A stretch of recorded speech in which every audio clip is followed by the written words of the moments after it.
પોતાનું યોગદાન તો રહ્યું જ છે, સાથે સાથે એમના સમાજમાંથી પણ માતબર યોગદાન આ ગૌશાળાને વારંવાર મળતું રહ્યું છે અને આજે પણ આ કાર્યક્રમની અંદર ઉપસ્થિત રહેવા માટે પોતે સ્પેશિયલ પધાર્યા છે કે મારે આ કાર્યક્રમની અંદર ઉપસ્થિત રહેવું છે। ત્યારે અમારા છેક મુન્દ્રાથી અહીંયા આ કાર્યક્રમની અંદર હાજરી આપવા માટે પોતે પોતાનો અમૂલ્ય ટાઈમ ફાળવે છે અને સદાય એમના ઉપર ગૌ માતાના આશીર્વાદ છે। ત્યારે મહેન્દ્રભાઈ જોશીને વિનંતી કરું કે સમયની મર્યાદાની અંદર થોડી વાત કરશો। શ્રી મહેન્દ્રભાઈ જોશી। बोलो श्री आदेश्वर भगवान की जय, बोलो श्री रामचंद्र भगवान की जय। पूज्य श्री बाबा पंचवन जी ने मारा कोटि कोटि नमस्कार। एमना गादीधिपति वचन सिद्धि बाल ब्रह्मचारी श्री पूज्य नागरवन जी महाराज ना चरणों में कोटि कोटि वंदन। एकदम जबरदस्त या शक्ति धरावनार, सदाय साथे साथ आपनार एवा लोक लाडीला बनासकांठाना क्यारे पण न भूली शकाय दरेक समाजना प्रिय एवा श्री माननीय परबतभाई पटेल ने भी मारा कोटि कोटि प्रणाम। समस्त संतगणों ने मारा कोटि कोटि नमस्कार। समस्त बहारथी पधारेला तमाम होद्देदारों तमाम ग्रामजनों ने मारा कोटि कोटि प्रणाम।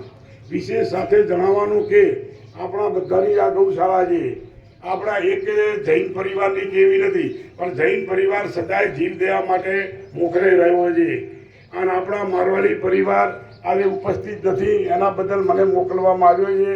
શાહ ધુડાલાલ રતિલાલજી, શાહ અરવિંદજી, કૃષ્ણાજી એમને ઘણો અફસોસ થયો પણ એ આવી શક્યા નથી।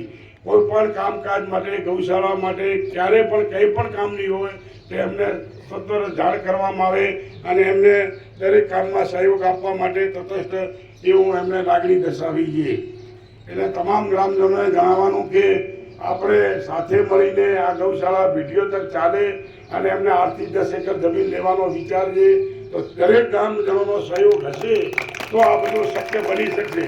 2 એકર તો જમીન લીધી છે, 7 એકર બીજી લેવાની છે એટલે આગળની થોડી જગ્યા માટે થોડી વાતચીત ચાલે છે।